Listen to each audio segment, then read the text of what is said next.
finally got around to doing the Secret Santa with Sarah's family and got me a good old-fashioned fifth of Bushmills whiskey. Yummy.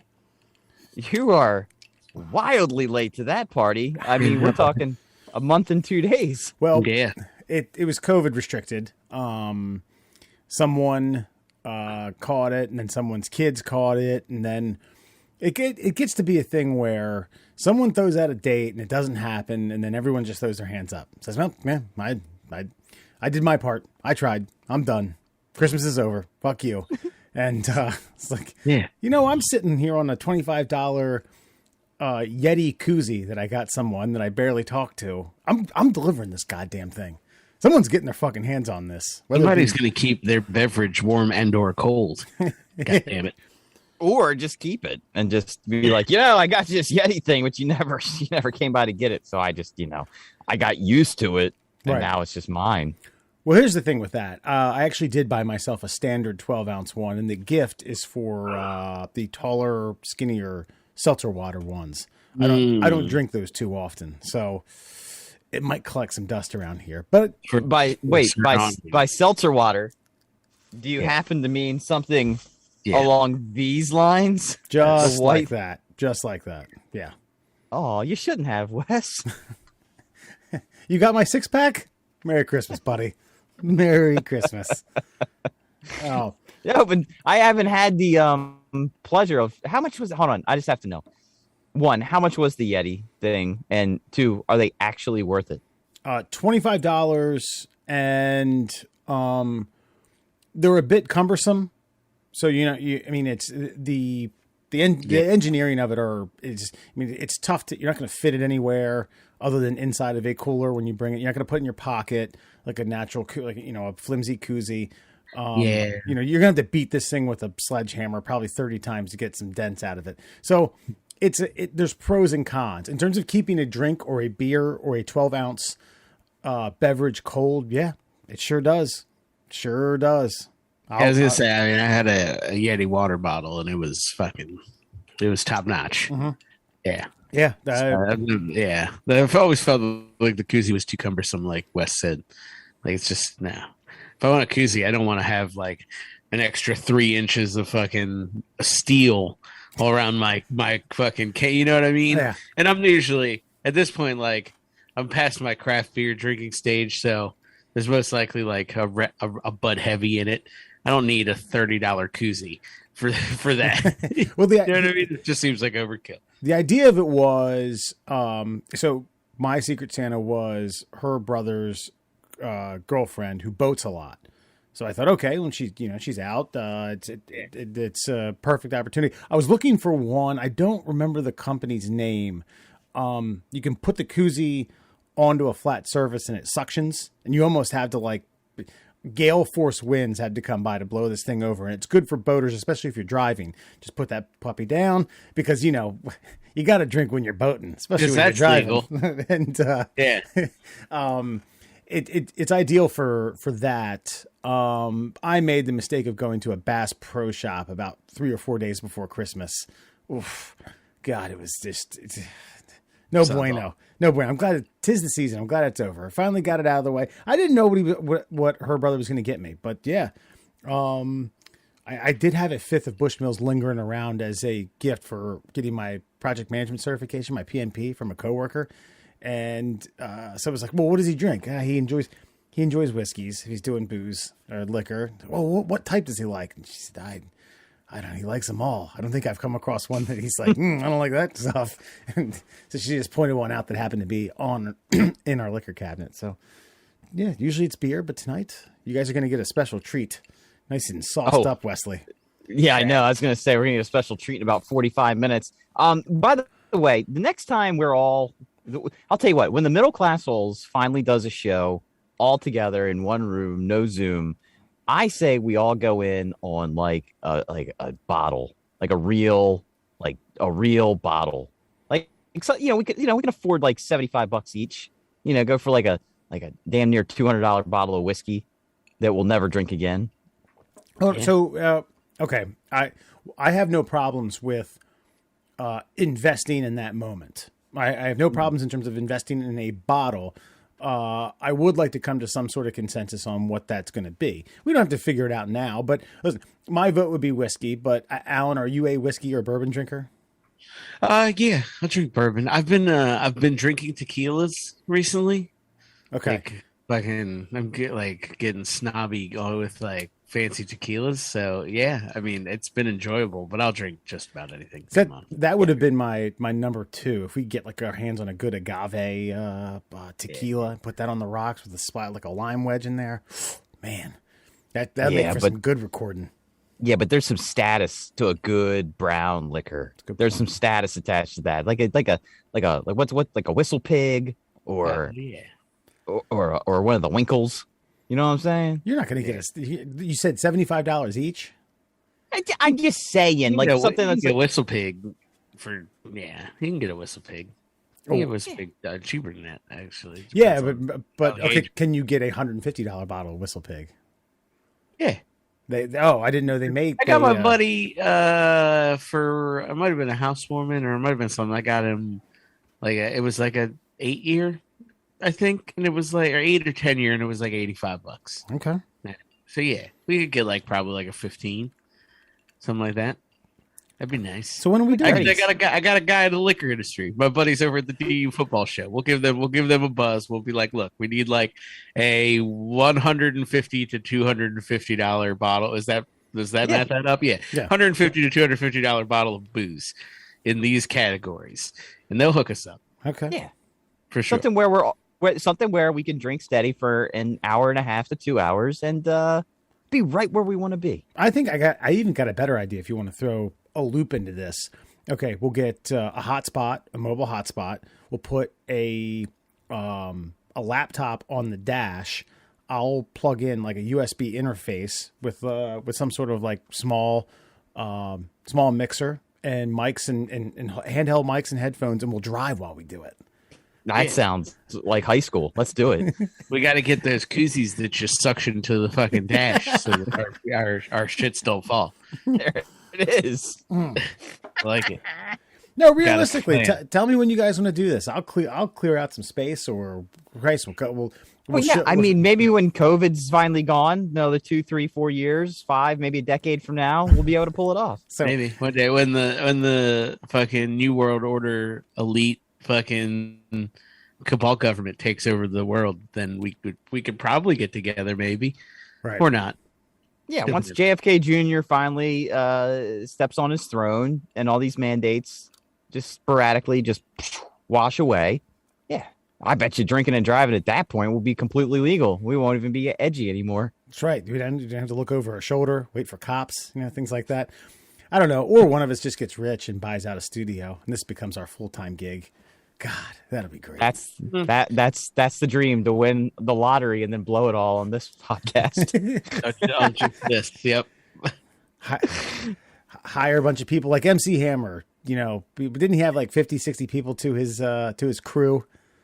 Dude, that's all he did. And he toured with them, and then he bought them everything. And then they'd be like, yo, listen, man, my cousin, right? You got this thing on his eye, and he really wants to get it off. But see, his kids, right? They all need something to do while he's in the hospital. So if you could pony up for like, I don't know, a bunch of PlayStations and this eye surgery, that'd be wonderful. And he'd just say, here you go. How much you need?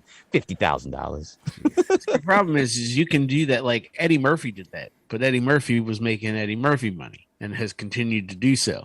Like MC Hammer made one or two blips of MC Hammer money, and then no more money came in.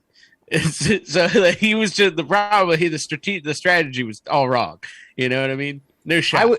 I was thinking about Eddie Murphy the other day because do you guys remember his downfall? Like do you remember what got Eddie Murphy canceled? Was it where he's the vampire?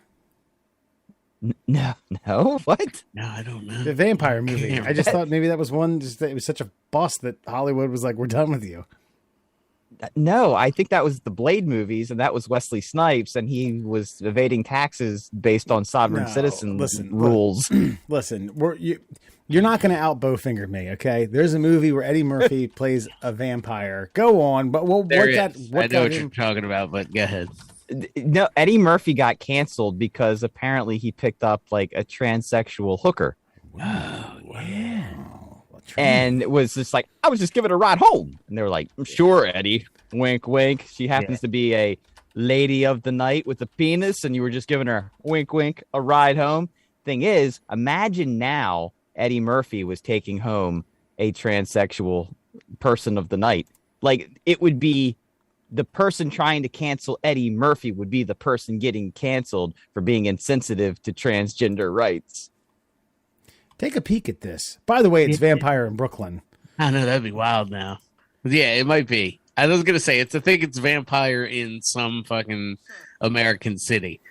Yeah, hold on. It's like Vampire in Harlem. Vampire in Brooklyn. Here's this tranny that he took home. Yeah. I don't think you're allowed to say tranny like that. I think that's like saying. Sorry, transsexual. I don't know 100%. I'm just just looking out for you. I think it's like dropping hard J's. Yeah, I can see there being a misidentification there potentially. He likes a muscular lady, and that happened to be. Yeah, I happened to check a couple boxes, but not all. Yeah, she didn't. Well, this Vampire. It's not a mistake after a fucking coke-fueled Eddie Murphy party. I think Vampire in Brooklyn came out in 1995, received a 12 on Rotten Tomatoes. He picked up then. They had her name out. I couldn't remember the transsexual lady of the evening in 1997. So this may have been, again, looking at the timeline, it's pretty close.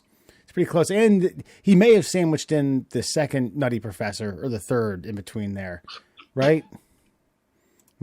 Potentially. I'm just, I have to apologize. Well, first I have to be angry, then I have to apologize. One, you completely just sidelined my entire point about Eddie Murphy just so you could be right about a shitty Eddie Murphy movie, which I'm impressed that you actually were aware of the worst Eddie Murphy movie ever created. Wait, you told me it was Bowfinger. Well, probably. No. Actually, I heard somebody talking about Bowfinger like 2 days ago about how it's a really good movie that got written off, probably because of all of this nonsense and hoopla that we're speaking to right now. All right. So if you really want to talk Eddie Murphy movies that people will underappreciate, you really got to be talking into the diving into the Adventures of Pluto Nash. So that wasn't bad. That wasn't bad. Look, anything with Luis Guzman and Eddie Murphy, fucking thumbs up for me, guy. So my tomato is not rotten if that's part of the cast. Is that the one where he like ends up working at Old Navy at some point? He's like, "Welcome to Old Navy." I think he might there for like a brief stint. Is he really tiny? Is he really tiny? In reality, like Pluto Nash is a really tiny guy. No, like Pluto Nash, he's like a space he's like an ex-con / like space smuggler / like black market entrepreneur, and he has like a couple adventures off in space. Rosario Dawson is his lady friend in it, and Luis Guzman is like his little sidekick pilot guy. It's pretty terrible, but you should check it out as far as bad Eddie Murphy movies go. Yeah, it's got Jay Moore, Randy Quaid. Yeah, Alec Baldwin's in it. Wow, Peter Boyle. The guy who played he's been in a lot of stuff. I always screw up his last name. Joe Palatino. He was in The Sopranos. Oh, Pantoliano. Yeah, he's the guy in The Matrix that fucked everything up because he wanted a steak. Pam Grier got a 4 on Rotten Tomatoes. Way to go, Alan. Might be the lowest one yet. But yeah, check it out. It's a pretty good film. I mean, it's terrible, but it's good. You talk about big time cast like that, and again, I said Pam Grier. There's a few others. Well, no one. Oh, Luis Guzman. I was going to say you could bring Luis Guzman up again. You never have enough of Luis Guzman. Is that a symptom of everybody hearing that Eddie Murphy's in the movie and they just say, "I don't care what the script is"? Yep, 100%. Probably. Yeah, I mean, around that time, this 2002, I think you still probably had some hangover. Like, what's he done lately? And they rattled off a few stinkers and like, yeah, he's bound to make a good one. Adventures of Pluto Nash? Give me the elevator pitch. Well, and then they repeat what Alan just said, like, good enough for me. I'm in. Let's do it. That's right. He buys a nightclub. His dream is to be a nightclub owner. It's it's fucking terrible. So you should check it out. How did I sidetrack you, Murr? So Eddie Murphy, his career almost goes to shambles. Obviously not, because in 2002 he created what we just talked about. Yeah, well, he created Pluto Nash because nobody in Hollywood would send him a worthwhile script. Like, yeah, I'll make this motherfucking movie. I got to get a comeback, because he got caught with a transsexual person. And what I'm getting at is if it was today, Eddie Murphy would be a fray above woke. Like, he'd be the wokest of the woke. Eddie Murphy doesn't care about gender. He just cares about, I don't know what he cares about. Cheap intercourse. What did you? They don't care about the man or the woman. I care about the sexy. Right, Murr? Yeah. Yeah. Yes. Too sexy. On that note, middle class holes, everyone. Foxman, Alan, and Murr. Hey, Murr, share with the world the interesting. Murr sidebars me and says, "Hey, check out this advertisement that did you witness that on television?" I saw it live and in person, and I could not stop cackling. Alan, apparently there's some men out there who have, if you'd like to check it out, you go to crookedcarrot.com. There's Nope, I won't be visiting that site. No takers on that one, huh? It's not about vegetables that are on a level y-axis. I'm 100% certain it's not about actual carrots. I heard a podcast with a guy who was really not super hot on the pharmaceutical companies advertising their wonder pills during primetime television, because he's talking about how, like, even though they tell you the side effects, he's like, watch what they're doing when they tell you about the side effects. Like, it's always something like the person on the screen is always having this like whimsical experience or the most enlightening moment in their life, like while they're talking about the anal bleeding that you might be suffering from this pill. And so I'm hypersensitive to these commercials now. And the crooked carrot, if your carrot's not quite straight, maybe you should be on Zyplo. Zyplo is an injection that goes into your carrot once every 4 weeks. But while they're explaining that you might experience penile fractures from your Zyplo injections, there's all these dancing carrots floating on the screen, starting out crooked and then slowly straightening out, and some beautiful CGI magic. It was one of the most glorious, hilarious things that I've ever seen. And then, of course, I lost my shit when they said, if you'd like more information, visit crookedcarrot.com. Yeah. We're at the stage of capitalism where, like, pharmaceutical companies don't even give a shit anymore. They're just like, hey, check out, look at our fucking Photoshop, look at our Microsoft Paint fucking advertisement of some carrots that we think are gonna bend straight. You want your penis fixed? It's not really a problem, but we've created a solution. Well, that was the most fascinating thing about it, is as they got to the side effects, a penile fracture. You could break your penis by getting these injections to straighten her out. And here's the thing. So what? The guy that they were like focusing on was probably in his 50s. You've lasted the majority of your life, the slight curve on hole 9 there, if you're lucky, hole 9, and you're going to risk a penile fracture to straighten out this thing that's normal to you at this point? I mean, Wes, of course, after I send you the message, you let me know that you've seen surgeries on. Yeah, I've seen surgeries on. It's known as Peyronie's disease. I don't know if we had mentioned that before. Yes, I've seen surgical intervention. It really. So, the two that I witnessed and filmed were pretty drastic, I will say. Having talked to the You're a sick motherfucker, man. You filmed some shit. Having talked to but, hey, at least you got paid for it. Yeah. That's right. Well, I would assume one gets paid for something like that. Having talked to the urologist, these gentlemen were this was their Hail Mary. All right, this was the last ditch effort. They had tried there were shots, there were pills, there was therapy, I think. There's ways you can massage so it's not actually like a fracture. You're basically it's micro tears within the I think it's the muscle, and it causes when erect, it causes a curvature.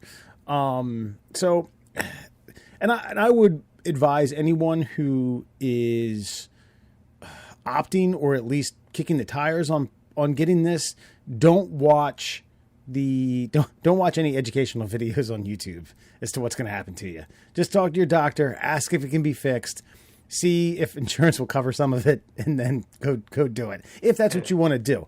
The end result, I mean, the urologists have this stuff down to a T, but the butchering that takes place might make you second guess what's going to happen. The word butchering was enough for me to go, nope. Well, yeah, I mean, I'm assuming we don't have curvature of the penis. Now I will go ahead, Murr, because I have a good point to bring up.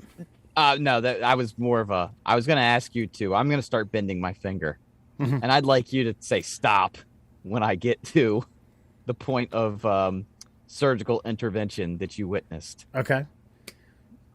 Around there. Whoa. Yeah. Wow. That's rough. Go back up. Go back up just a touch. Around there, yeah. Well, it's still good, yeah. It's tough to say because okay, it's going to sound weird when the man is flaccid and they're prepping for surgery, you don't really notice it. But what they do is they get it to us. They kind of manufacture an erection, get it to a state so where you can see it. So when you're like, yeah, wow, I didn't say wow. I was like, oh, that just looks like a normal dude's dick. And it's like, oh, okay. So, I mean, it's to each their own. I will say, didn't read about this. There's a famous porn star from the 90s, a gentleman named Stephen St. Croix, who talked about, he ended up about partway through his career, wound up with Peyronie's disease. Said he hated it because he thought in his mind he had what was the perfect penis, perfect size, perfect girth. And then I don't recall the interview if he said how he wound up with Peyronie's disease, but he said the women loved it because a slight curve hit their G-spot all the time. So while he hated it, the women loved it. So it was a bit of a conflict. I don't know if that's much of a conflict in my mind, especially in the profession that you're in. The women are like, God, I want to work with that guy, curved penis or not. Yeah, I guess if it's left to right or down, that's an issue. But if it's curving up, then you might have just hit the lottery. Peyronie me up. Well, I mean, even if it's left or right, just spin it 90 degrees. So yeah, you just gotta do some finagling.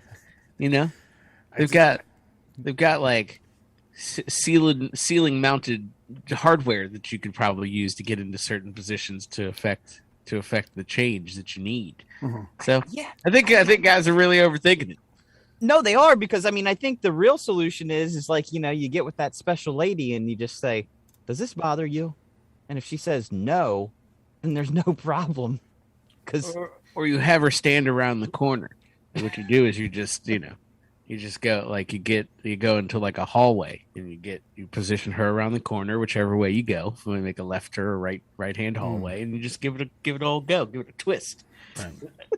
I thought you were gonna say just have it peek around like a Three Stooges bit. Yeah. It's a good core workout too. It's a whole lot better than standard. Didn't know if you were talking about just turning, if the standard missionary turned into where she's on her back and then you're on your left side. That's kind of perpendicular. Is that how that would go? Hey, you could, man. I don't know. Look, get creative, folks. There's books. There's contraptions to help you get into a variety of positions. Don't slice your penis up. Yes. I mean, unless it makes a square left turn, then I guess go ahead. Yeah, I mean the urologist that I wound up with, I saw a lot of penises in a 6 months. Sounds like your kind of job. That's right. I was thinking like, hey, do you know anyone in the fluffer business? What's it called, Murr? One more time, crooked carrot. All right, look it up, folks. Yeah, crookedcarrot.com. But I do just real quick follow-up question. Like, so how many penises did you see filleted on the table? Well, there's no filleted a couple. Really, okay, a Peyronie's disease, the surgical intervention is only as, I guess, it's only so much slicing is as bad as the condition is. One was bad, one wasn't so bad. One got fixed. Okay, so most of them were erectile dysfunction or ED patients who were then getting pumps put in them. One of which had Peyronie's disease. So they fixed that while they were doing it, but he didn't know it because he hadn't had an erection in a few years. So, yeah. And then of course there was the castration. We talked about that before. Yeah. Okay. Yeah. And the full sausage slicing, right? That was it. That was the castration. Yeah. Okay. But most of them were like ED, so penis pumps. Did they?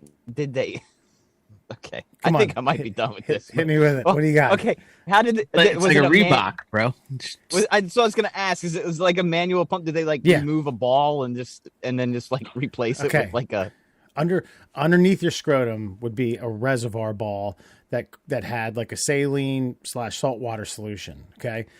Up your shaft, they would then put these two. Now this is the weird part because they would have to there were these two tubes that I don't remember if it was some sort of like safe rubber that you would basically pump water into the shaft where these tubes were that would inflate and create an erection. But to get those there, brace yourself. They were held on by these needles that had to go all the way through the shaft out the penis head, but 2 times. And then they'd pull that and then. Yeah, that makes sense. Yeah. You got to get that reservoir from top to bottom, and then they would pump it up to ensure authenticity. Pow, and then they'd smack it, and kick them out. Yeah, I mean that makes. I didn't know. I knew that there was a little pump, and that makes perfect sense anatomically that you got to get the 2 tubes in there because like that's how you get erections. Yeah, anatomically anyway, is you have 2 tubes that fill with blood. So. Yeah, interesting. I wonder if it makes a noise. Does it make like a squishing noise? Like I don't recall squishing noise. You could hear it get hard, get an erection. Someone you has hear yourself. Someone had an extremely thin scrotum or something. Maybe. The one thing I will say though, think about it like this: having spoken to, because the first couple times the urologist had to look over my shoulder to let me know what he wanted edited in this. It's a highlight reel. It's a Sports Center game recap of a penile implant. Is think about it like this. These guys have tried everything. They've taken every prescription drug under the sun, every fucking Extends, Viagra, what have you. They've done everything. Most of them are married. They just want to be able to have sex again. And this is it. This is the last ditch effort. This is the only route that they can take to be able to have sex with their wives or their loved one. And it's like, okay. All right, yeah, okay. I get it. Wow.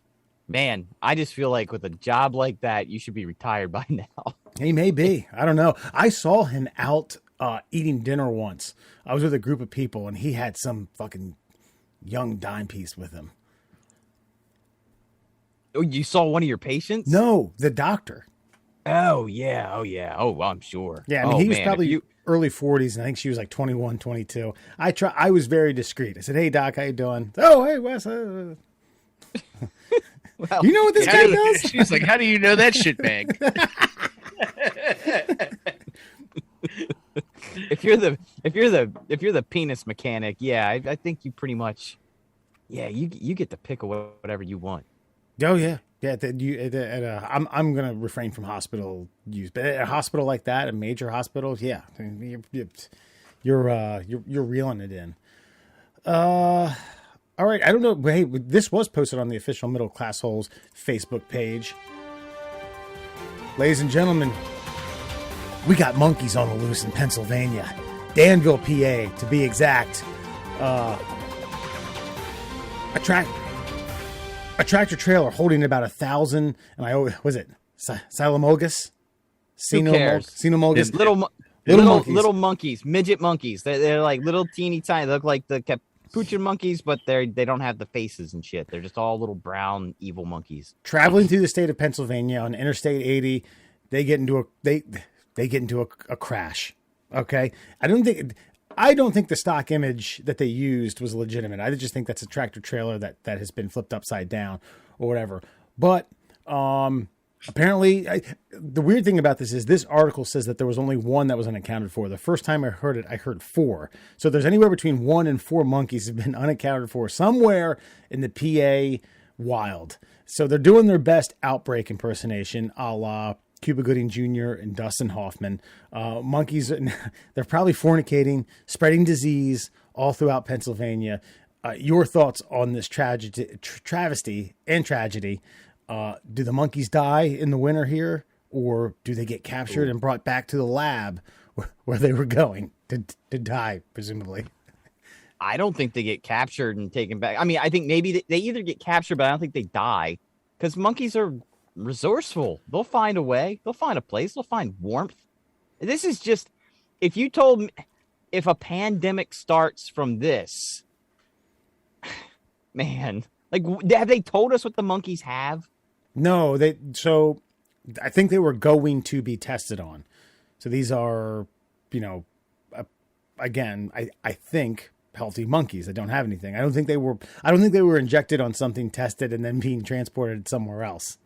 Well, no, I thought they said, like, don't come near the monkey because these are, like, test monkeys. We don't want you near the monkeys. And apparently, like, one of the ladies that stopped immediately after the accident said she already had, like, a rash and pink eye. I had to suspect that that's just, like, protocol. We don't feed the monkeys. Don't bring it into your household. Don't go, oh, look, Timmy, look what I found in the forest. A little monkey. Woo-hoo. Look at him. So yummy. So yummy. Yeah, I don't know. What don't you know? It's still, look, this is too, like you said, it's too outbreaky. So I would stay away from them. But you know how white folk are. They see animals and they move towards them instead of away from them when they should be moving away. So, especially white women. So, yeah, I could see somebody getting a little bit closer to a little monkey. And I mean, let's be real. Any of you see a monkey of any size in the wild, are you going towards it? Because I'm not. No, I tell you what, the worst I would do was, like, seek some sort of, like, covering, not necessarily like I'm talking, like, behind, like, a jersey wall. For frame of reference, here's where we're at. I'm peeking my head over. Oh God, and Alan's right too about the white people. The people in that region are the whitest folks in the 50 states. Well, I mean, and I take that comment from, like, that comment stems from, like, you ever see white women and their dogs, or, like, they're, you know what I mean, shit like that. This is the kind of shit they'd be like, oh, look at him, he's so cute, he's gonna freeze out here. No, Alan, he's a monkey, he's gonna eat your face. Like, I'm not. No, I imagine more of, like, a gremlin situation where, like, some uppity white guy decides he needs to get his kid, who he's missed, like, 5 child support payments for, like, oh, I know what I'm going to do to get little Billy back on my good side. I'm going to go get him that monkey right there sitting on the tree eating that ice cream cone. That's what I'm going to do. And he's going to take home a disease-riddled monkey that's been injected by Dr. Fauci himself, and he's going to start spreading the next coronavirus part 4, the Z Ching Wang fucking influenza across the United States of America. How far are we into this bit, Alan? At which 5 point minutes? does it start getting Italian names? Alan, you owe me money. I told you to take 7 minutes or 5 minutes from her to name drop Fauci. It's Fauci's fault. You owe me money. Okay. Well, there's nobody else. Who else? Give me another name. Give me another name involved in this whole, like, pandemic. Robert Malone. No, but I'm talking somebody who's been, like, on the forefront of helping us. Who's been quote unquote? I don't know. There's been like 5 CDC directors. They just keep swapping them out. So Yeah, I don't think those count. They weren't on the right path. They didn't understand what I was trying to explain to them, so they had to go, Alan. I think what were you saying? I think that was more like which president. I don't even think they answered to Fauci. Even Fauci's like, presidents just tell fucking CDC directors to do stuff. They were like, yeah, 5 days, fuck it, we got to keep this economy up. They can die. If they die, they die. So, Alan, what were you saying before I cut you off on the over-under? Do you remember? Oh, no, I don't. I don't remember what you said, but he got, how fast was it? How fast was the truck going? No. How fast? Wait, what was your over-under question? Oh, I was just 100% joking about that. We didn't have some bet going on, Murr, about when yeah. blame Fauci for this monkey travesty. Well, has anybody looked into it? Into whether or not Dr. Anthony Fauci was injecting monkeys with... I mean, at this point, anything that happens biological in the United States is Fauci's fault. So, yeah, I'm fairly certain that's how it works now. So, good to go. Well, he was making monkeys transgender and then having sandflies eat beagles' faces too. So, I'm just saying it's not outside the realm of possibilities. Perhaps it was this gentleman. This guy right here, famous for making four-assed monkeys. Four-assed monkeys. Doctor, what was his name? Alphonse Mephisto? Was that his name? Yes. Alphonse Mephisto. That's good stuff. Good. That's good throwback to South Park. I hope they find the little bastard or bastards. Like I said, early news reporting that I heard, I think it was last Friday, said there were 4. Now there's 1. There's been no follow-up. And God, you said they're resourceful, but, they're what? 60, 70 miles north of where we are, maybe more, maybe 100 miles. That's cold up there, man. Yeah, I was going to say, they might, monkeys are resourceful, but, we're not talking a great ape here. We're talking a lower monkey. I have a feeling this fucker's freezing out in the Pennsylvania wilderness. Yeah. But he finds a good dumpster. He hides out for the coldest parts of the night. Travels by day. Probably make about 25 miles a day. God knows where this monkey is. Probably found himself a job on a dock somewhere already. He's probably hanging out with a couple guys named Skeeter and Roscoe, going out to the bar, just infecting everybody, and ain't wearing no masks up there any which way. Or maybe the monkey is wearing a mask, and that's how he's moving about so freely. Right. They can't tell. They just can't tell whether or not... Can't see his face. Right. Yep. Makes sense. Have you seen northern Pennsylvania people? He might be blending in just fine. Anyone know him? You got a social security card, buddy? Pennsylvania is a flyover state that has the luxury of having a couple major cities. Just the eastern part. Everything else, if you cut off the east coast of Pennsylvania, there's 5 people. Yeah, it's just Ohio. Yes. Sorry, Pennsylvania listeners, your state sucks. Yeah, you got a monkey though. That's cool. You got a new monkey, so that's neat. And why aren't highly contagious radioactive monkeys traveling on an interstate being I don't know, why isn't there an entire brigade of undercover vehicles surrounding it to take the hit if there is some sort of wayward accident, why isn't there a whole brigade of armored cars that when they take nuclear waste, you'll see one tractor trailer and you'll see 50 cop cars just escorting it down the road. I would like to think that if we're going to take our experimental waste animals up and down the highway, that we would give them at least half that treatment. I think movies have set an expectation for us that isn't realistic, and 2, I think you overestimate how much people who do stuff like this care about things like that. You could if you're a licensed microbiologist, you can just mail order smallpox. They just send it to you. It's fine. And that should come with a fucking armed escort too. So I do want to say that we're giving them too much credit. Murr in this small segment has made 6 or 7 just wild claims. Radioactive monkeys that have been injected by some sort of radioactive monkeys. Serum, some sort of monkey serum. Tropical weather radioactive monkeys that live in the cold now. Yeah. That are super resourceful. What's the problem? I haven't. Well, God, what were they injecting it with? Why are they keeping it so secret? Was it the Captain America super soldier serum that we're not aware of? Is this monkey now resistant to the cold? I've got lots of questions, and they don't seem to have any answers. So I can make up whatever I want. Whatever my fantasy mind wants to concoct, it's their fault for not telling me the goddamn truth. Wait, how much of that in a news story are they supposed to get to? This is where they were, and this is what they were injected with? Yeah, that's honestly, give it like 2 weeks, and the monkey will be on Joe Rogan, and you'll get the full fucking story, bud. That's Relax. Right. Yeah, Rogan has a monkey translator somewhere. He's got an exclusive. He's gonna be like, Jamie, do you understand the monkey?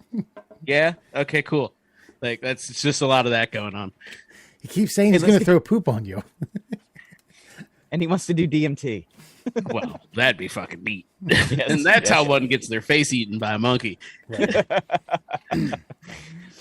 Well, no, look, honestly, if you really think, and this doesn't have to be about the monkey anymore, but like, okay, recipes that you're trying to find on the internet could obviously be reduced to the actual recipe and not the story about the recipe and where it came from. And news stories on the internet could be reduced to 2 paragraphs. There was an accident on I-95 involving a medical unit carrying monkeys. These monkeys were being injected with ... Please stay away from the monkeys. There's your whole news story. Mm-hmm. That's all you need to know. But instead, they got to give this big fluffer piece of, there was an accident on the highway this afternoon where a young woman was struck by an 18-wheeler being driven by Doug McGillivray, who was working for the Center for Disease Control Special Victims Unit. Like they got to tell you all sorts of dumb shit. Yeah. Oh. Yeah. All right. Yeah. Well, we're going to get to the bottom of something much deeper and much more newsworthy in a little segment we call Friend or Foe in our nation's capital. Murr, give us the skinny and ask us if we're friend or foe of this particular thing. What, do I bury the lead? I thought you could then explain it and then say friend or foe. Why don't you say with our new segment called Friend or Foe. That's right, Wes. I'm going to read a news story to you. You're going to let me know if you agree or disagree. Friend or foe. And this has to do with mask mandates. Now, mask mandates across the country are different because state to state, there's a little bit of a snafu depending on who's in charge. But in Washington, D.C., there's a mandatory mask. What? What are you shaking your head at? What, you don't like the way I'm setting it up now? What, are you mad because I'm right? Is that what you're mad about? No, I just, I don't think I buried the lead on that one. I think you buried the lead on that one. A little, probably. Yeah. Just a little bit. Touched. So there's mask mandates down in Washington, D.C., where all inside dwellings, everybody has to be masked up. This includes strip clubs. So my question to you gentlemen is, friend or foe? Are there certain establishments that shouldn't necessarily be held to the mask mandate because of the nature of their business? Or foe, everybody, mandate means mandate, everyone means everyone, strip club, nunnery, doesn't matter what it is. Should the mask mandates be mandatory, even though the place that they're going is rather dirty and seedy in the first place? I mean, I'll start it off. I would almost posit that I want the strippers to have the masks on more than normal people. Like, I mean, I want normal people to have them on too for like other reasons as well. But like, look, I respect the hustles, the professional dancer ladies, but I also automatically think that you're out gallivanting around town, being breathed on by strange men. So yeah, I want you to wear your mask actually, but I'm probably not going to the strip club in this climate. Just throwing that out there. So that would equate to that's friend? I guess, yeah, I'm a friend of it. Yeah, he's a friend of mask mandates no matter the setting. Now, and I do apologize because my phone actually died, so I can't even actually read the story. So, by the way, it's Camelot out of Washington, D.C. That's the place in question. Pause. Yeah, I will say that mask mandates in restaurants is just dumb. So I'll throw that out there. Not everywhere. Right. But this, the people that are in this specific setting, I'm going to ask you to put your mask on, please. Well, all I'm going to say is if you're eating out at the strip club, you're Hey, look. You're probably in for a Oh, nightmare anyway. you meant food. Oh, okay, never mind. Look, you haven't had yourself a steak. Well, it ain't Scores no more, but Right. you could have got yourself a fine dinner Ooh, at an upstanding establishment. Hustler Club too. So Wes, I'll repose the question to you here. So, okay, you're going to a strip club, which means that you're going to a place of like sin and debauchery. You know what you're getting yourself into. It's kind of like, I don't know, like I am a foe of this particular mandate at the strip club because of the nature of the beast. You know, like these aren't reputable people. You almost hope they get COVID and die in the first place because especially in this climate, like they shouldn't be there now. Like, is this the place? Is this like, if you go to Disney World and you don't wear a mask, it's like, well, at least you're going to a place full of magic and adventure and trying to have a wholesome time with your family. And that's a shame that you got it. But no, if you're going down to watch some chick see how far she can put her cooter into the floorboards, I don't necessarily think the mask is the biggest worry you should have about your life. I mean, yeah, it's probably not. See, I this is the way I feel about it. Not only to mention the sanitary reasons that Alan talked about and being around a bunch of gentlemen who in this case probably are also masked up, but first of all, I mean, there could be a butterface type thing going on, like a nasty grill that you don't get to see. So you got a good body. You're like, oh, yeah, that's right. You're not really going there to look at the faces. But if you do get a lap dance, then that's the time where you can feel a little naughty. Like, let's take our masks off. Yeah, let's get grimy. I don't know. I think the mask on for the lap dance might be crucial. Like when you're when you're up on stage, you go ahead, take it off. You girl. got 6 feet. Yeah, that's fine. Yeah, do your thing. I want to see your facial expressions, but yeah, I don't know if I want. How many lap dances have you given today? Yeah, put your mask on, please. Thank you. That's a good. You know what? That actually is a fair. That's like a legit fair point. Like if they're more than 6 feet away and they're up on the pole and they're doing their thing, yeah, no masks. But yeah, you've seen. I've only been to a strip club I think 3 times in my life. It's not my party. And there's been times where it's like, man, look at that one. And then as they get closer, it's like, no. Oh, God. Oh, go away. Get back to the pole, bitch. What are you doing? Yeah, so in that situation, yeah, it might be better for everybody to have the mask on, not for COVID reasons, but just for the keeping the fantasy alive reasons. But I will say, as far as like the looks of the ladies go, yeah, a face can make or break you. But see, I feel like if they've got the mask on, if you can't see the face, you wonder if they are hot. And if they, you know what I mean? I feel like you're caught in the middle both ways. Does that make sense? Sure. Yeah. No. But listen, I feel your pain, but it's a 50-50. That's all that is. I mean, what are you going to do? Huh? You gonna just say, hey, take your mask off. Let me see that grill. Let me see them lips. Let me see the space between the bottom part of your nose to your lips. I got a specific metric system that I like to see. Yeah, but teeth, man, teeth are a big factor. Teeth are a huge factor, and if that's a plus or a minus. Well, I can certainly say we at a bachelor party when we selected a specific young lady to dance for us in Atlantic City. She pulled a whatchamacallit, like a house guest. I don't know if you remember that Sinbad movie, great movie, where she was like, "Hey fellas," and smiled and was like, "Oh wow, we picked the wrong person. Shit." Yeah. Look, man. There's probably a ton of good reasons that a mask might be useful for a strip club. Like you said, Mert. Like, they don't ever slam on the lights at the end of the night in the strip club like they do at the dance club, at the discotheque, if you will. You know what I mean? They don't want you to know. They want you to keep coming back. They don't want you to know that the clientele may or may not have questionable aesthetics when you get closer than 15 feet. You know what I mean? You just need to stare at asses and titties shaking on poles. I know, but my point is that no matter how good the ass and the titties are, like the face completes the project.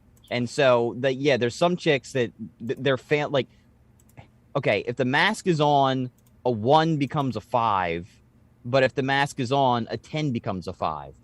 And so because of that, I feel like because the mask is that last barrier to tell me if like what I'm looking at is worth the dollars I'm stuffing into the G-string, like the mask ruins it, no matter which way it goes.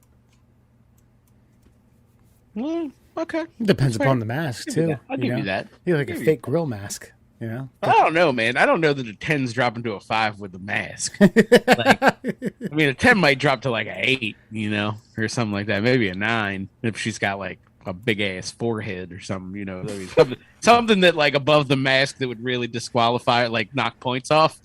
But yeah. Yeah. Okay. We call that a 5 head, by the way, just so you're aware. Well, yeah, that's fine. I mean, I can remember being at college and there was this chick that had this huge, just monster forehead. Poor girl. And she was in the room when then they were like, "Who are you talking about? Oh, 5 head." She was standing right next to him. Oh, it was glorious. I said, "Oh, 5 head."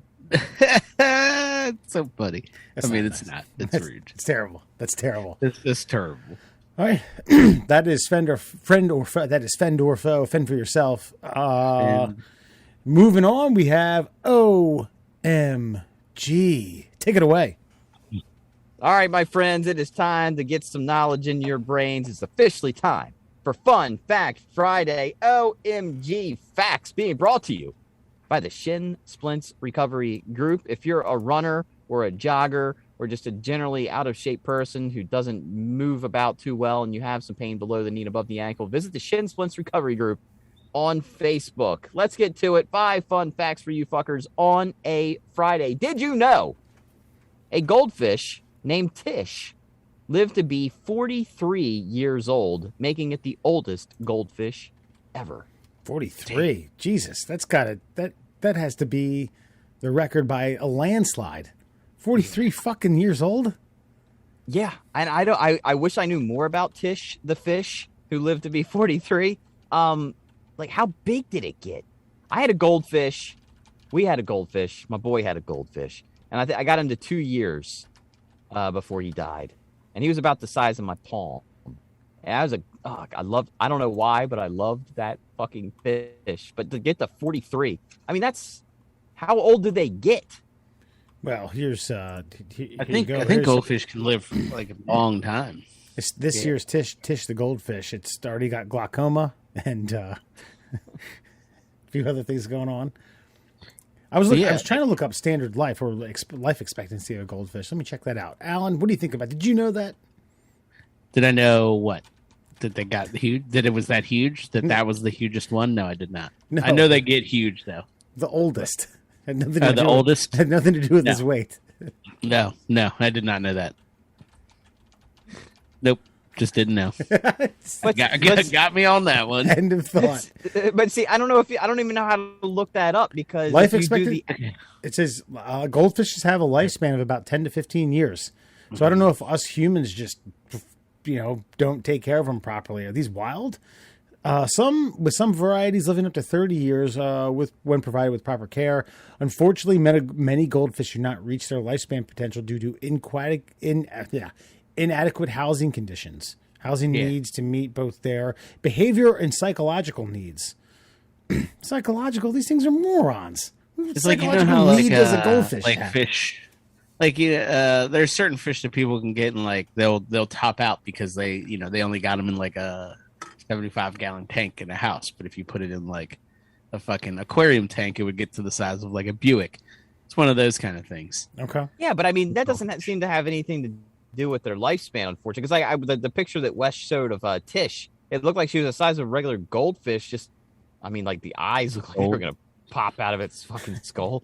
But I think a lot of those, like like the carnival goldfish and shit, I think they die a lot too because we keep them in a bowl that's like a half a cup of water, and you're just like, yeah, I'll clean it tomorrow. I don't really have time today, and they're just swimming around in their own filth. I think that's most of why they die so soon.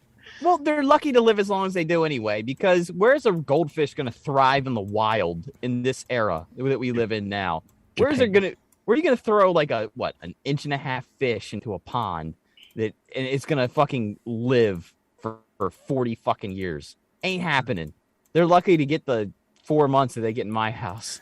You get you a pond out back, you can get you some big old koi fish. They're just fucking goldfish. Yeah, they're a different breed. They are a different breed of fish. They're a more hardy stock.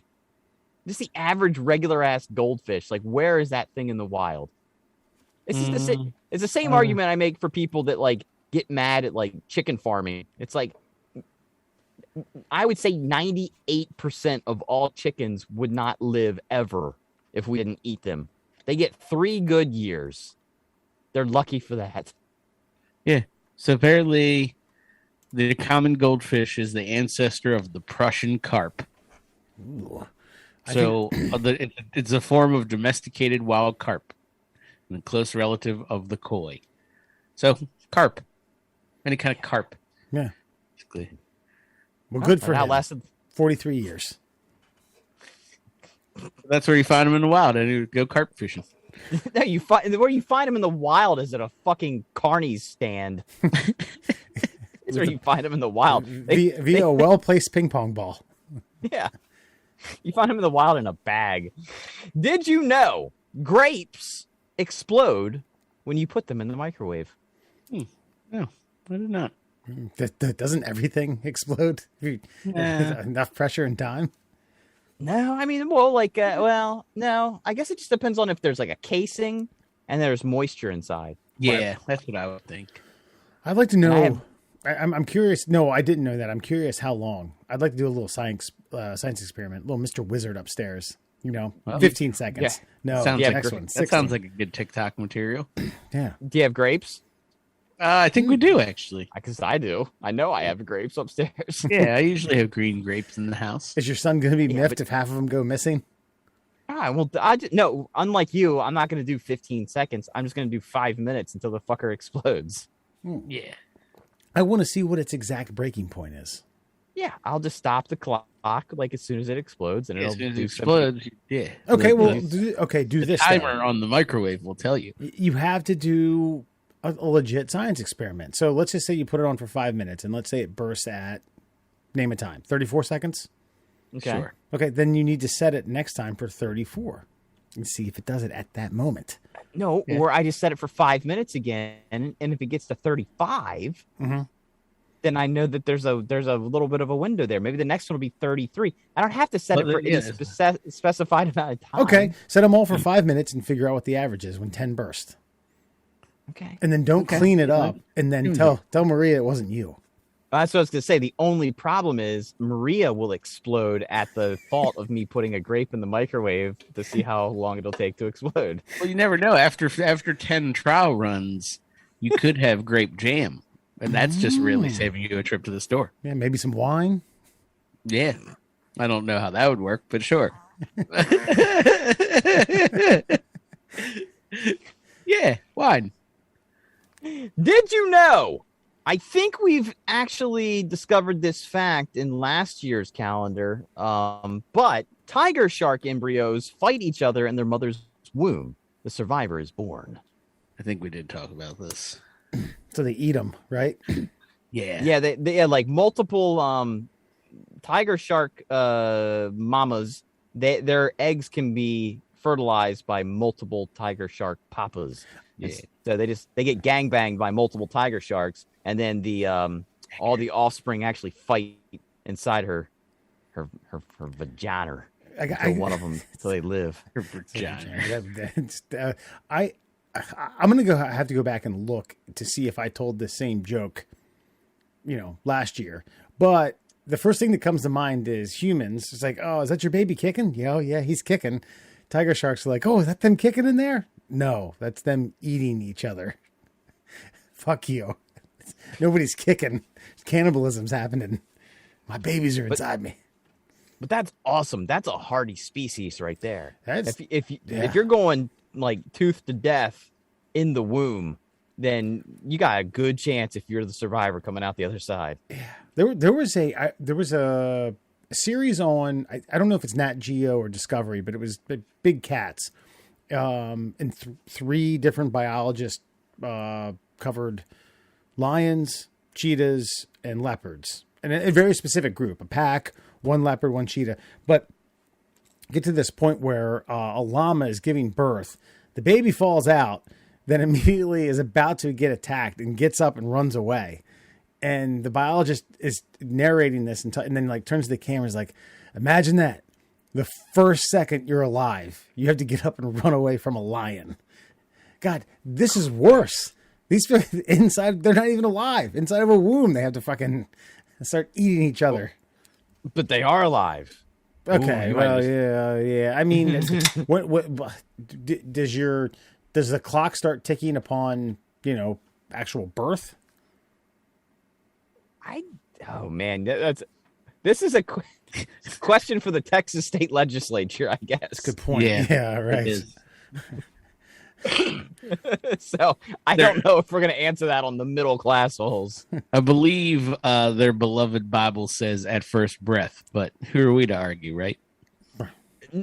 No, oh God, why? No, we're not doing this. We're not doing this. Do you think if we went down to Texas legislature and then popped in a VHS of Look Who's Talking, like, listen, he's breathing, he's thinking. I saw a comedian put a joke, and he said, like he heard an argument to the whole thing was like, yeah, well, like his point was like it's not a human yet. It's not born. It's not a baby. He was like, yeah, but if you leave it in there, it'll become a baby. And his punchline of the joke was like, pedophiles should use that. He's like, listen, Your Honor, she's not an adult yet, but if you leave her there, she'll be one. So it's fine. But yeah, I kind of like that take on it. I also saw the one where the guy holds up a sonogram. It's like, you're for sure this is a human? It's like, 100%. It's like, this is a dolphin. This is a dolphin. That was bait and switch-esque, but that was funny. Oh yeah. Yeah. Well, knowing that we're not going to solve abortion on this show. Yeah. Tiger sharks, they're ferocious. With that said, did you know the longest mustache ever recorded was 14 feet long? Damn. I don't recall it being, I couldn't have given you a length, but I did have I had a couple Guinness Book of World Records books growing up. And I seem to remember in the human achievement. So it was tallest, shortest, longest fingernails, longest mustache. I seem to remember a black and white photo of some prick, thing was like going down to the floor and extended past him. Yeah. Whether this is who you're talking about, no, but, man, I used to roll through that human achievement thing quite a while. Especially the fingernails. They wind up. Your fingernails just start getting into like circular motions. Yeah. Well, I saw a documentary about the guy who was the longest fingernail record holder, and he's crippled in that arm for the rest of his life. Like he's like in his 60s, maybe 70, and he finally just said, "All right, we're done." We're done here. What do you have? Like the worst case of carpal tunnel ever because of the weight? Dude, yeah. He had to hold his hand a specific way. He had to he still sleeps like on his side with his arm at a certain crook and his fingers like dangling in a weird way. And yeah, he's basically he's crippled in that hand. He hasn't used it. Those muscles in like the muscles in his fingers have atrophied because he couldn't do anything with them. But he was so famous. And again, he's Indian. So there he's like a god. So people just did shit for him all the time. If your child has an abnormality, my advice to you is to move to India where they will be treated as a deity. That's the best move on your part. Right. Your kid grows up. If he grows an arm out of his rib cage, head on out to India. He will be the 50th coming of Shiva, and a fresh goat will be laid at your doorstep every morning. It'll be the 50th coming of Thomas. It'll be a little bit different, but yeah. Look at him. He's the biggest testicles in the world. It's a marvel. Did you know in Paraguay, dueling is still legal as long as both parties are blood donors? And I guess reasonable. You think it's reasonable that two think people about can it be a little bit? Once you get through the layers, I disagree with you. Go get your fucking sidearm. We're gonna shoot it out. Hold on. Let me see your driver's license. Are you a blood donor? You better go to the fucking MVA and change that shit. Then we're dueling. I want to break this down a little bit, though, because it means that the people of Paraguay believe in the duel so strongly that they were able to add a mandate to say, well, look, if you guys are going to shoot each other in the street, if you take a life, you got to save a life. So you both got to be blood donors. After that, have at it, gentlemen. So it just says blood. It's not organ either. It just says blood donors. Huh. I wonder why the organ part isn't. Maybe they don't give a fuck about that. I'll remind you again, Wes, that this is OMG facts. Right. There is very little detail or research done into any of the facts of this particular calendar that I've purchased this year. I wasn't asking you specifically there, fucking Poindexter. All right. No, I know. I guess my point would be I have a feeling that, the organs might be involved as well, but it's Paraguay. So I don't know that they have the technology to remove an organ safely, even from a dead body, to make it a viable option for the next taker. Yeah, I'm curious if that's blood donor again, like the same type of thing, like organ donor when you're dead, or if it's just been, have you donated blood? Have you ever donated blood? Yeah. All right. Now you get a lifelong permit to duel. I've never donated blood, and Really? I'm a universal blood donor. Who are you? O positive? Whatever the universal one is. Yeah, O positive. Come on, man. They'll pay you for that. They'll take they'll pay for your plasma. Yeah, I know. But then somebody at work tried to guilt me into going to do it. I'm like, no, I don't fucking feel like I don't want to go. No, I'm not giving away my blood. Sorry. I don't mind, but I don't have that. I don't have that kind of time to inconvenience myself to save the life of 4 to 8 people. I don't. Don't have it. Can you get a tax write-off for it? I don't fucking know. That's more work for me, though, because then I got to file that shit. I got to write it down. I got to probably have some sort of confirmation code. Look at all that hassle. Look. I can't. This is. It's like pollution in my ears listening to this shit. I'm a universal blood donor. Yeah, it is yours, but come on, man. Have a bit of compassion. Fuck. I do have compassion. Okay, if there was a natural disaster that occurred like tomorrow, okay.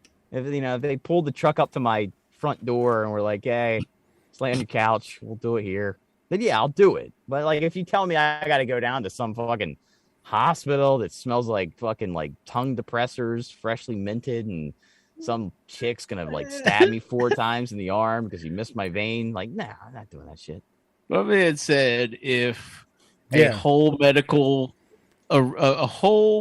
setup comes to my home where I don't have to move a muscle, you can have it. What was I feel like that's reasonable. Like the John Madden Express van where he used to do like football. Yeah, if that pulls up in Moore's driveway and hey, we're from the American Red Cross. Look at us. Air conditioning's in the back. Foot massager's right here. Strap in. No, because even that he's got to get up to go into the bus. It sounds like he needs a nurse to come into his home. I'll make a concession. If you pull it in my driveway, I'll walk outside. I'll do that for you. Because listen, if I'm so fucking precious, if what I've got is so life-saving, you'll come to me. I ain't coming to you. I like how you say sarcastically so life-saving about blood.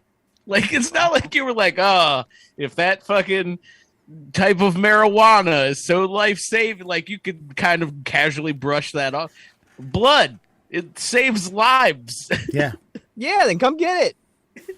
Come get it. We'll send Eddie Murphy. Funny. We'll send Eddie Murphy to you, buddy. We'll send Eddie Murphy. Eddie Murphy, come get it.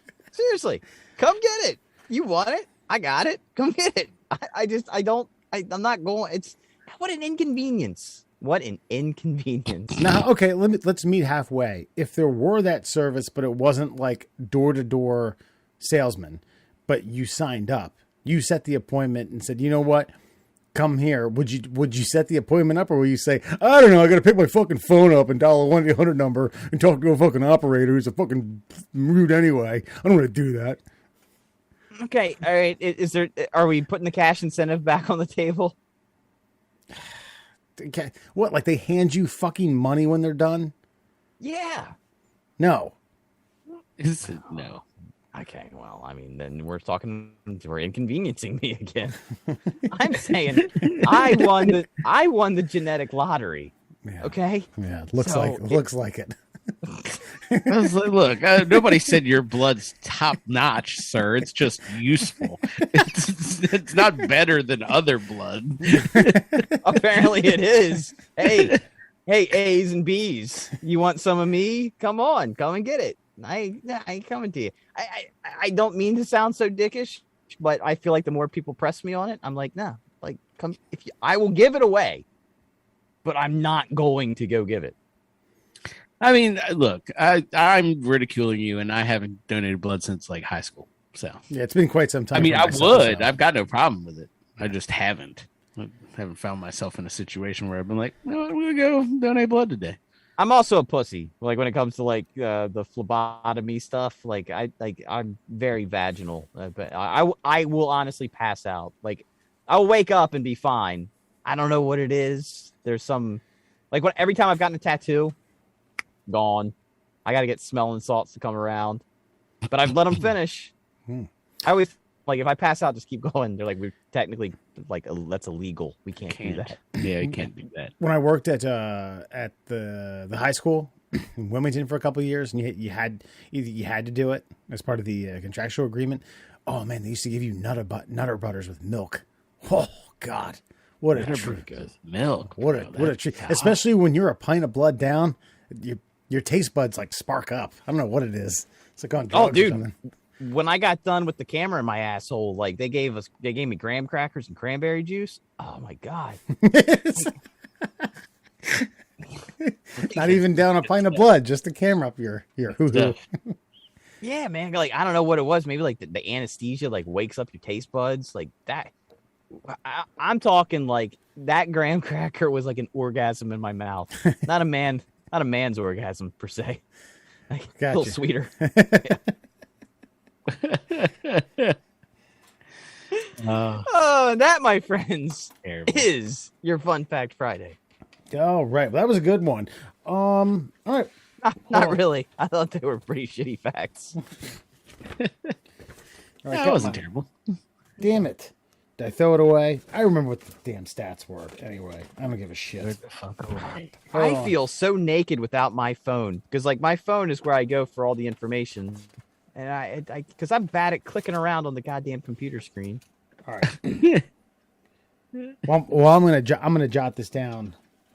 Ugh, longhand. I know, but I have to have the games in front of me. Okay, like I'll tell you the games. It's only two of them, so it's easy. Yeah, it's only two there, Andrew. So here's the deal. Okay, I'm in the lead with 9.5 points. I came out 3 or 4 last week. Alan is in a close second with 9 points. He got 2 of 4 last week. Murr, 3.5 points. Murr came away with one game last week. We all lost on the Green Bay San Francisco game. All right. Yeah, I almost pulled the trigger on that one, and I fucking couldn't. Actually, sorry, Murr, 3.5. I didn't mean to shortchange you. Thank you. This is, you know why? This is because I won last year. So like, you did, and I was going to bring that up. You did, in fact, take away the Tom Brady-esque trophy, with just riding the Tampa Bay train all the way to the Super Bowl. Okay, so the way I've been doing this is the person who has the highest points gets to pick where they want to go. Since I'm a showman, since I'm a gamer, since I'm a fair, blood-giving individual, what I'm going to do here is I'm going to go first because I want to give one particular individual in this chat the opportunity to come back because these are 2 points a game. So first off, we have LA against San Francisco, and then we have Cincinnati against Kansas City. Actually, I think the Cincinnati-Kansas City game is first. Then the LA San Fran game is the latter part, the 6 o'clock game. All right. I'm going to go first. Alan, do you want to go second or third? I'll go second. You go second? Murr will go last. All right. Beautiful. Okay. Cincinnati at Kansas City. All right. Man, this Cincinnati train's been fun. It's been beautiful. It's been great. I've enjoyed Joe Burrow. I've enjoyed Jamar Chase. Mixon, the whole crowd. Unfortunately, their fairy tale ride comes to an end. Kansas City wins their third straight AFC championship, going to the Super Bowl for a third straight time. And that's that. All right. San Francisco at Los Angeles. I didn't realize this, and then I'm going to give you all I probably shouldn't say it, but, being the analyst that I am and the fair man that I am, San Francisco's won the last 6. All right. They've won 2-2-2, 2 this year. Damn it. I didn't pick them to win against Green Bay. I thought it would be a close game, but fuck me. Jimmy Garoppolo, they just win. They just win. Kyle Shanahan and that team, they just understand. What do you mean, Murr? Fuck you. They went to a Super Bowl a couple years ago. They've been to the playoffs damn near every year the last 8 or 9 years. That's the other team losing. It's not them winning. I'll give them credit. Block that punt. Yeah, because Green Bay has the worst special teams in the entire league. But I'm just saying that was Green Bay losing that game. It wasn't San Francisco winning that game. Hey, man, call it what you will. Either way, the LA Rams are the better team. The LA Rams are going to win, and they are going to host the Super Bowl for the second time in a row. Second time it's ever happened. It's going to happen 2 years in a row because Tampa Bay hosted last year's Super Bowl, if that makes sense. Mm-hmm. Okay. All right, All right, Alan, who you got? So the first game, I think I'm going to go with you. I'm going to go Chiefs. And it's solely because I think just Joe Burrow ain't there yet. Okay. I think the team's good enough. I just, it's one of those things where they're going to go into Arrowhead. It's like a Josh Allen situation. Yeah. It's like a Josh Allen. Don't give Mahomes any time. 12 seconds. You know what I mean? Yeah. Doesn't even matter. 12, 13 seconds. Don't give it to him. It's a bad idea. It's just an experience thing. It's going to be one of those. You know what I mean? We watched Flacco lose to an established Ben Roethlisberger, and you were like, yeah. Could have had that one, just not there yet. And I think that's what's going to happen on that one. And then L.A., for the 49ers, I'm going to go with the Rams. Hot hand, man. I think they're playing good. I think Murr's a little right on this one. The Niners didn't lose in Green Bay. They didn't win. But they just went out there and they kind of got it done. And Aaron Rodgers stunk it up. Probably got the COVID. That's what he gets. It is what it is. I'm gonna go Rams. Fucking whatever I said the first time. Fucking whatever that was. Just to roll off of what you said. You said Joe Burrow. It's been fun, but it's not his time yet. But I think expect to see that guy. For the better that's a problem. That's going to be the better. You're going to hear that name a lot the next decade. That's going to be a problem for us for the next decade. Yeah, and everybody in the fucking league. All right. And that. Well, I'm sorry. Well, just as some our division is concerned, it's a good time to be us. I mean, you got Lamar, who's exciting sometimes when he's playing.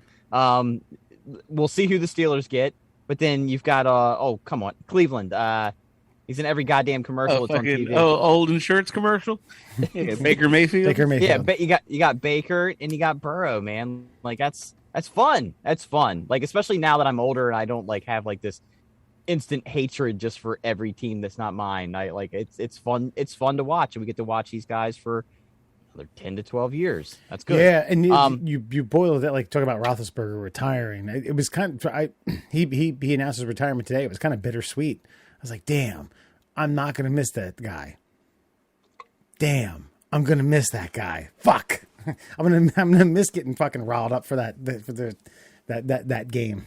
Mark that twice in the calendar. I mean that motherfucker stood in our way a couple of times with teams that I think of Ravens teams I think could have won Super Bowls. Yeah, sure. And it's the same thing with Tom Brady. And this is I like Murr said, I enjoy it. You're seeing a shape up of the next 10 to 20 years of 10 to 15 years of quarterback in our division, especially being fuck. All right, we're gonna have to put in work against Cincinnati for the first time in a decade. Yeah, you know what I mean? Yeah. Okay, let's do it. That's fine.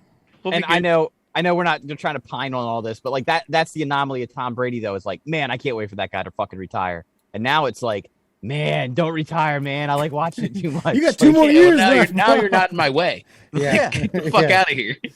Yeah. Okay. So back to playoff football. I am just going to go against my gut on both these games because I have no choice. And my gut has, it's failed me pretty well up to this point. So I'm going to be taking Cincinnati over the Chiefs this time round because Joe Burrow, he is there, Alan. He's going to get it done. Yeah. Okay. Yeah. And then the 49ers, I mean, again, they don't win games, but there's something about they've got Jabu in their corner. He's jinxing the other teams, and therefore I'm going to take the 49ers over the Rams because I have no choice, really. So, okay, so if this pans out the way it's going to pan out, if this pans out the way you predicted, Murr, you will be at 7, because these are two points per, and you will be at 7.5. Alan will be at 9. I will be at 9.5. The Super Bowl's worth 3, so you got a shot. All right. Yeah, I know. I believe me. I did the best math I can do in my head. Shit. Alan, do you happen to have a top 3 or top 5 on the Google sheet for people who submitted? I haven't combined them, but I can take a look real quick. No worries. I don't want to create any more work. I know I'm putting you on the spot there. That's okay. Now, they are tallied for each week. They just haven't been combined, so we can make that happen, and maybe we'll make a little video and throw it out there tomorrow. Beautiful. Okay, so folks, yeah, you have 2 more weeks again, $50 and free swag, 1 piece of swag from Oliver Brewing, our good friends here in Baltimore, Maryland. Lastly, before we head out for the night, before you go, Schoolboy loses both nipples after classroom dare involving 2 cans of Lynx. I had to look that up. It's basically the European Axe body spray. So gym class happens. Gym class ends. Boys are getting ready to get themselves ready to go back to class. And it was like, hey, you should take 2 cans of Lynx and spray each of them, the entire can, on your nipples. And this guy's like, yeah, okay, sure, no big deal. And it went on and on and on and on and on and froze the boy's nipples. And the guy who then sprayed him flicked both of his nipples, and the nipples fell off. He tried to say, "Yeah, it was fine. It wasn't a big deal." He's like, "Have you ever seen a wart? It was exactly like that. It hurt. It was raw, exposed skin." Then he goes to class, tries to play it off. Then someone in German class, someone points out that, "Hey, man, you got 2 bloodstains on your fucking chest." He's like, "Yeah, no, this is no big deal." The teacher says, "Hey, do you need to go see the nurse?" No, I don't need to see the nurse. So fuck me, man. Listen, if you can get over, basically take the word Lynx, translate that to Axe body spray, find some dipshit that you went to high school with and say, "Hey, I'm going to take these 2 cans and spray it directly on your nipples." The entire can from beginning to end, which is ridiculous. And he described it. He said, "Hey, it was getting cold, then it started hurting, then it started burning, then it got numb." And then the person who sprays that drops them is like, "Wow, look at that." And then your nipple is gone. Gone. I like to think they shattered. Yeah, here. Wait, is that what is that? That's the after. That's there's no nub. Oh, It's just dead. It's just dead skin. Yeah. All things considered, that's I mean, if that's the after, that's not terrible. It just looks like a inverted volcano. Sure. It's an aerial view of Mount St. Helen. You bet. I give that kid a lot of credit though, man. Like, he knew he fucked up. He knew he fucked up in that. He didn't welch on the bet. He saw it all the way out. Mm-hmm. He had bloody nipples. He had not even nipples. I don't know what you call it. He had bloody chest stains, and he refused medical attention.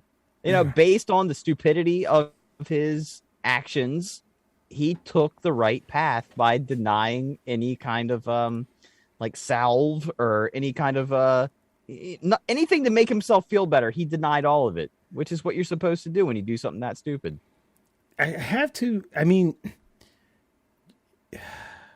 There's got to be some manufacturer warning about certain things like this. Like, not this specifically, not.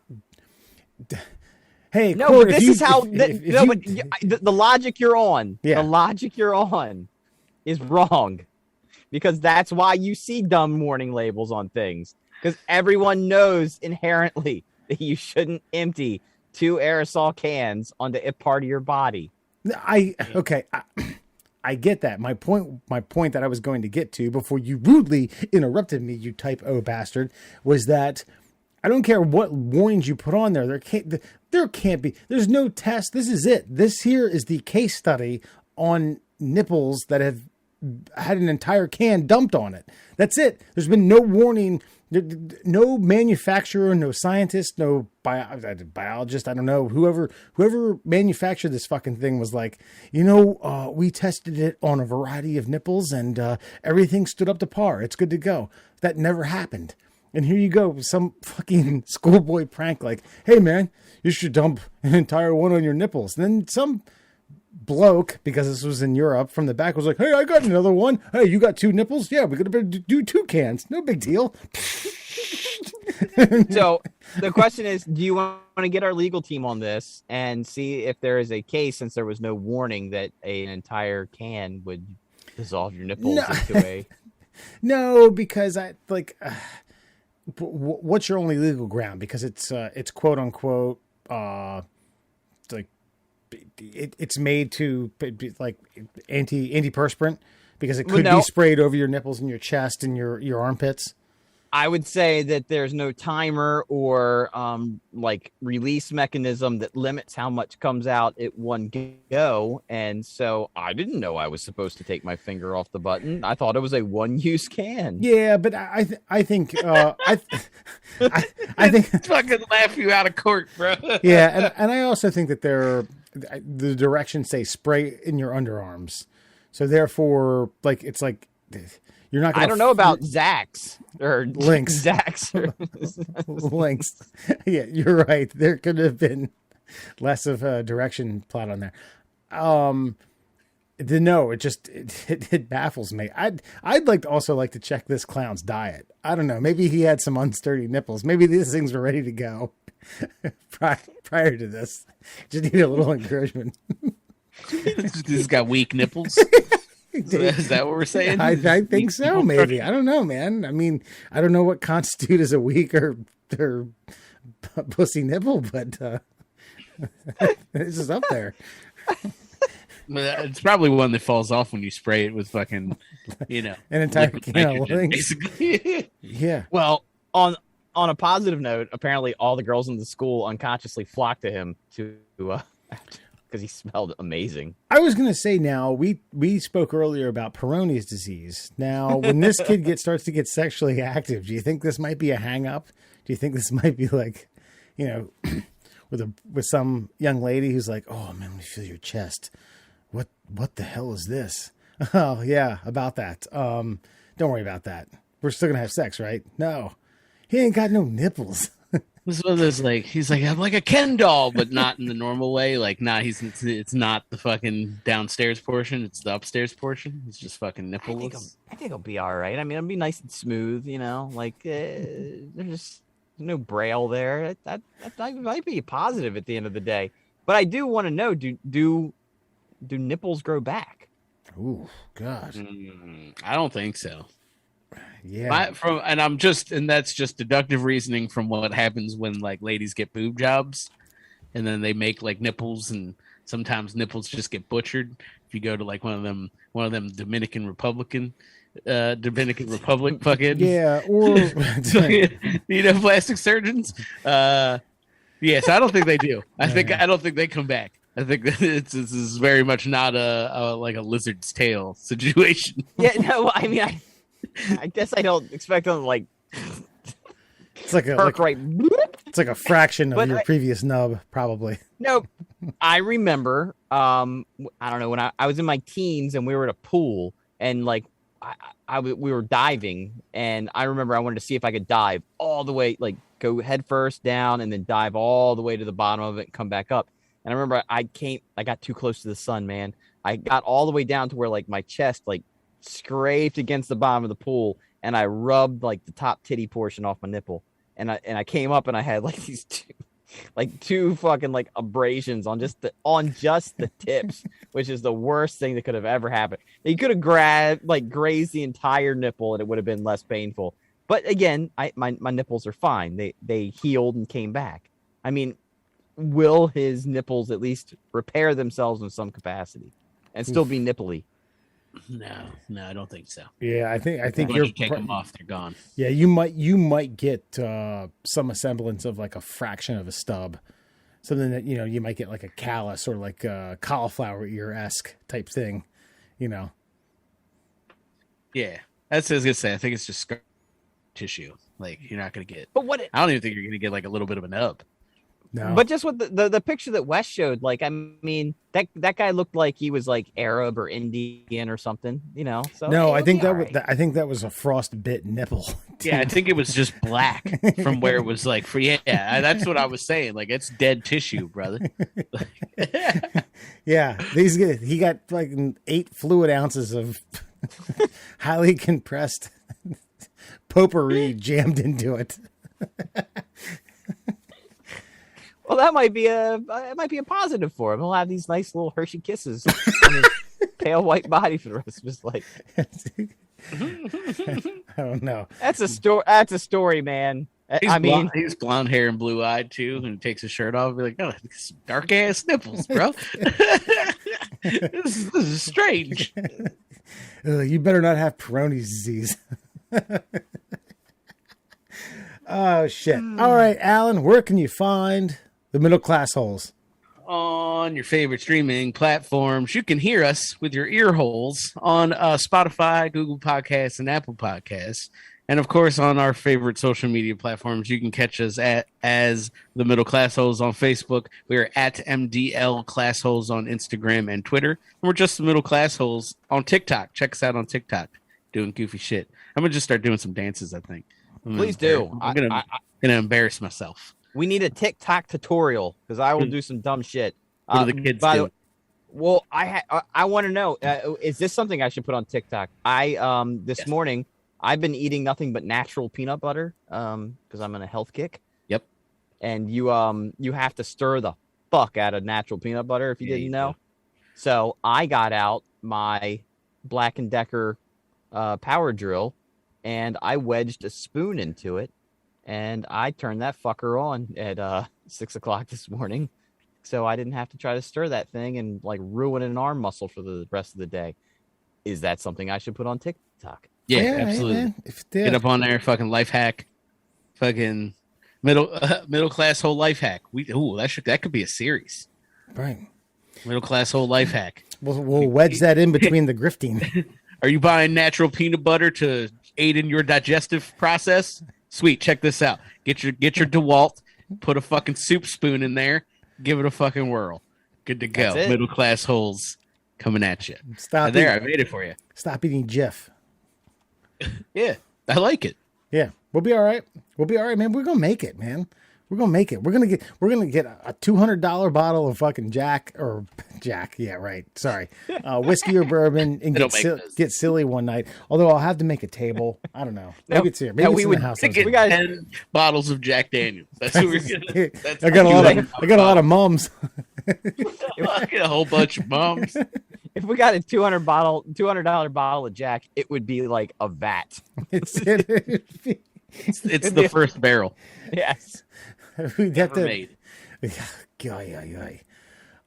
Shit. Folks, I appreciate your time and your ears and your attention. And of course, if you get caught manufacturing, distributing, or selling a fake COVID vaccination card, I hope your nipples get fucking just ripped off in some horrible Axe body spray accident. Male or female. Swim to the bottom of a pool and scrape your nipples. That's right. And if you're a female, I hope you fucking can't lactate and feed that dumb child of yours. It's so dark. It's so aggressive. Good night. I'm a patriot, goddammit. Good night.